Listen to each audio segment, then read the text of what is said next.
আসসালামু আলাইকুম। ফিজিক্সে চ্যাপ্টার 9-10 এর মধ্যে অনেকেই আপনারা কোল্যাপ করেন। এর মধ্যে সবথেকে বেশি কোল্যাপস করেন হচ্ছে চ্যাপ্টার 10।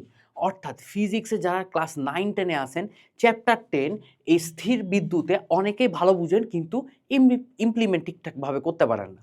আবার অনেকে বুঝেনই না ইমপ্লিমেন্ট কোত্থেকে করবেন। সো আজকে আপনাদেরকে টোটালি এই চ্যাপ্টারের A to Z কোনটা কোন টপিক কিভাবে পড়া উচিত, কতটুকু ইম্পর্টেন্ট দেওয়া উচিত, আপনার স্কুলে কতটুকু ইম্পর্টেন্ট দেওয়ার চান্স আছে, বোর্ডে কতটুকু ইম্পর্টেন্ট দেওয়ার চান্স আছে, সব কিছুই আমি ইন ডিটেলস আলোচনা করব এবং শর্ট টাইমে। সো চলেন প্রথমে স্টার্ট করি। আপনাদের এই চ্যাপ্টারের হচ্ছে একটা রোড ম্যাপ, অর্থাৎ কোন টপিক কিভাবে দেওয়ার চান্স আছে। চ্যাপ্টার 10।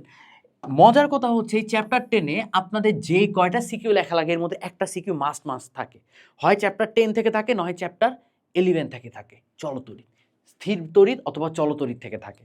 সো আমার পার্সপেকশন হচ্ছে যে আপনাদের স্থির তড়িৎ পড়ার পরে অবশ্যই চলতরিৎ যদি পড়েন, এখান থেকে হয় দুইটা না হয় একটা আসার চান্স মাস্ট আছে। সো প্রথমে আমি এখানে দুইটা ক্যাটাগরিতে ভাগ করব। একটা হচ্ছে ইজি কোশ্চেন আর একটা হচ্ছে আমাদের মডারেট কোশ্চেন। একটা হচ্ছে আমাদের ইজি কোশ্চেন আর একটা হচ্ছে আমাদের মডারেট কোশ্চেন। ইজি কোশ্চেনের মধ্যে প্রথমে দেওয়া চান্স আছে কুলম্বের সূত্র। এখানে যেমন গয়ের কোশ্চেন হয়, ঠিক আছে, তারপরে ঘয়ের কোশ্চেন হয়, এখানে আমার অবজেক্টিভও হয়, এটা একটু মাথায় রাখবেন। এবং কুলম্বের কোশ্চেনে কিন্তু অনেকগুলো টাইপস আছে, যেমন হচ্ছে কোন পয়েন্টে বা যে কোনো একটা চার্জ থেকে কতটুকু দূরত্বে তার নিউট্রাল পয়েন্টটা পাওয়া যাবে, তাকে নেট বলের মান 0 হবে, এরকম যদি প্যাটার্নগুলো দেখেন তাহলে মাথায় রাখবেন এটা হচ্ছে আমাদের কুলম্বের সূত্রের আন্ডারে পড়তেছে। কুলম্বের সূত্র যদি ভালো মতো আপনি কাজ করতে পারেন, এরপরে আসে সব থেকে বেশি আসছে প্রাবল্যের সূত্র, ঠিক আছে, প্রাবল্যের সূত্র। এবং প্রাবল্যের সূত্র আপনার গতে বেশি আসে, ঘতে বেশি আসে এবং অবজেক্টিভেও আমার বেশি দেয়, ঠিক আছে।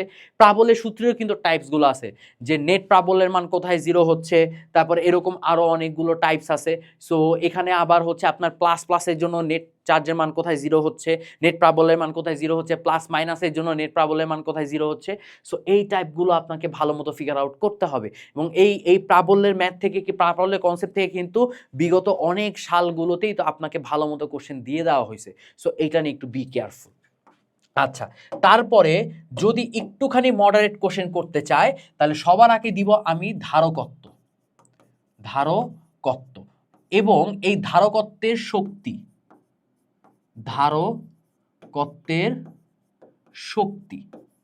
ঠিক আছে। ওকে, এই দুইটা পার্ট একটু ভালো মতো করতে হবে। ধারকত্বের ক্ষেত্রে আপনাকে শ্রেণী সমান্তরালটা ভালো মতো শিখতে হবে। এখান থেকে হচ্ছে আমাদের শ্রেণী বা সমান্তরাল, অর্থাৎ শ্রেণী সমবায় বা সমান্তরাল সমবায় করলে এই ধারকত্বটা কিভাবে তুল্য ধারকত্ব দিবে এটি একটু ভালো মতো করতে হবে। ধারকত্বের শক্তি বা কৃত কাজ যেটাই বলেন সেটা হচ্ছে এখান থেকে ভালো মতো কোশ্চেন আসতে পারে যদি কোশ্চেন আমার মডারেট করে, ঠিক আছে। কোশ্চেন যদি আরেকটু মডারেট করতে চায় তাহলে এখানে বিভবের কনসেপ্ট থেকে আপনার কোশ্চেন চলে আসার চান্স আছে, এবং বিভবের কনসেপ্ট আপনার 100%। এইটা হচ্ছে সব থেকে বেশি দেয় হচ্ছে গ মার্কে, আর খুব কম দেয় হচ্ছে ঘ মার্কে। আমি তাই লিখে রাখি এখান থেকে কম দেয়, ঘ মার্ক বা 4 মার্কের জন্য কম দেয় বা 3 মার্কের জন্য দেয় মোটামুটি, যদি কোশ্চেন আবার মডারেট করতে চায়। ধারকত্বের ক্ষেত্রে আপনার সব থেকে বেশি পাবেন যেমন ধারকত্বের শক্তিটা দেয় গ মার্কের জন্য। তারপরে শ্রেণী সমবায় বা সমতল সমবায়ের এই কনসেপ্ট আমার গতেও দিতে পারে, ঘতেও দিতে পারে, অবজেক্টিভেও দিতে পারে। এটা একটু ভালো মতো আপনারা ফিগার আউট করবেন, ঠিক আছে। এরপরে এখান থেকে হচ্ছে টুকটাক কিছু কনসেপচুয়াল জিনিসপাতি বাকি থাকে, যেমন আবেশ, ঠিক আছে, অর্থাৎ আপনি ঘর্ষণের কারণে ইলেকট্রন কোথা থেকে কোথায় যাচ্ছে, কোথা থেকে আপনার কে হচ্ছে তড়িৎ ঋণাত্মকতার মান বেশি, কোথায় তড়িৎ ঋণাত্মকতার মান কম, কার ইলেকট্রন দেওয়ার প্রবণতা বেশি, কার ইলেকট্রন গ্রহণ করার প্রবণতা বেশি, এগুলো হচ্ছে কি, এগুলো মেইনলি হচ্ছে অবজেক্টিভের জন্য। এই পার্টগুলো লাস্টে গিয়ে তারপরে আপনার অবজেক্টিভের জন্য ভালো মতো প্রিপারেশন নিবে। এইবার দেখেন আপনাকে এখানে কিন্তু আমি লিখে দিছি, এখানে যেমন আপনাকে সূত্র দেওয়া আছে, প্রত্যেকটা সূত্রের কনসেপ্ট দেওয়া আছে, ঠিক আছে।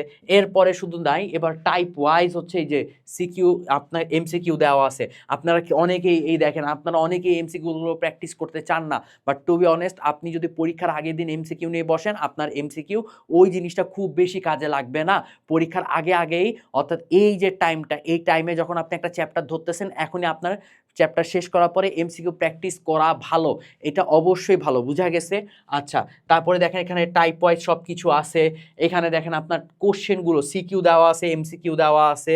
এখানে প্রত্যেকটা টাইপ ধরে ধরে আপনার কি কি সম্ভাব্য টাইপ আসতে পারে, কোশ্চেন ইজি করলে কিভাবে আসবে, মডারেট করলে কিভাবে আসবে, সব কিছু আপনাকে এখানে দেওয়া আছে, বুঝা গেছে।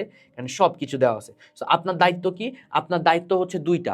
আপনি যদি প্রথমে দেখেন এই চ্যাপ্টার নিয়ে আপনার হচ্ছে খুব ভালো আইডিয়া আছে, তাহলে প্র্যাকটিস করা শুরু করে দিবেন। আর অবশ্যই আপনারা দুই পার্টি হচ্ছে এটা প্র্যাকটিস করার জন্য অবশ্যই প্রিন্ট আউট কপিটা করে নেবেন। আমি আগেও বলছি একটা ফাইল বানাবেন, এই ফাইলে আমি যতগুলো একটা সিরিজ নামাইছি, এটা অবশ্যই একটা সিরিজের আন্ডারে পড়তেছে। যতগুলো চ্যাপ্টার দিছি সবগুলো চ্যাপ্টার কিন্তু পিডিএফ আছে, সুন্দর মতো হচ্ছে পিডিএফটা প্রিন্ট করে আপনি ওখানে রেখে দিবেন। কম্পিউটারে বা ল্যাপটপে কোথায় কি রাখতেছেন আপনি পরবর্তীতে খুঁজে নাও পেতে পারেন, লস কিন্তু, কারণ এইটা কিন্তু আস্তে আস্তে স্ক্রোল আউট আকারে কিন্তু চলে যাচ্ছে। অনেকগুলো ক্লাস চলে আসতেছে ম্যাথের জন্য, ফিজিক্সের জন্য, কেমিস্ট্রির জন্য, বায়োলজির জন্য, সব কটা কিন্তু চলে আসছে। ওকে, আচ্ছা, এটা একটু ভালো মতো চেক করবেন। এবং এখানে দেখেন আপনার যে এসকিউ পার্ট, শর্ট কোশ্চেন নিয়ে আপনারা অনেক প্যারা খান, এই শর্ট কোশ্চেনও কিন্তু এখানে দেওয়া আছে। মানে আপনি কি চান, কি চান, সব কিছু এখানে দেওয়া আছে আপনার সুবিধার জন্য। এবং এটা কিন্তু free of cost. Free of cost দেখে অনেকে ভাবেন যে আরে এটা তো অত বেশি ইম্পর্টেন্ট না, তবে আমি বলতে পারি আপনি যদি ম্যাটেরিয়ালসটা দেখেন আপনি নিজে বুঝতে পারবেন এটা অ্যাকচুয়ালি আপনার জন্য ইম্পর্টেন্ট কি ইম্পর্টেন্ট না, দেখে তারপর আপনি ডিসাইড করেন, ঠিক আছে। আপনার যদি মনে হয় এটা ইম্পর্টেন্ট না, সো ওয়েল অ্যান্ড গুড, আপনি হচ্ছে নিজের মতো করে প্র্যাকটিস করতে পারেন। বাট আশা করি এটা দেখে কখনোই মনে হবে না যে এটা আপনার জন্য ইম্পর্টেন্ট না হইতে পারে, কারণ এখানে সব কিছুই একটা চ্যাপ্টারে যা যা দরকার একদম ইজি থেকে অ্যাডভান্স পর্যন্ত সব কিছু দেওয়া আছে। সো আজকে এই সাজেশনের যে টাইপটা, এই টাইপটা আপনারা খুব ভালো মতো বুঝতে পারছেন এবং একটা ইম্পর্টেন্ট চ্যাপ্টার, ইম্পর্টেন্ট টাইপ নিয়ে কথা বলছে যেটা প্রতি বছর বোর্ডে দেয়। সো ভিডিও শেষ করার সাথে সাথে এটা দোকানে গিয়ে প্রিন্ট আউট করবেন, প্রিন্ট আউট করে ধুমায় প্র্যাকটিস করা স্টার্ট করবেন। কোনো টপিকে কোনো কোশ্চেনে যদি আটকায় যান অবশ্যই ভাইকে রিচ আউট করবেন, ভাইয়াকে। ভাইয়া আপনাকে অ্যাটলিস্ট ভয়েসে আপনাকে চাইলে অ্যাডভাইস দিয়ে দিবে ইনশাল্লাহ। সো আজকে এতটুকুই, দেখা হচ্ছে আরেকটা ভিডিওতে, ততদিন সবাই সুস্থ থাকো, সবাইকে টাটা, আসসালামু আলাইকুম।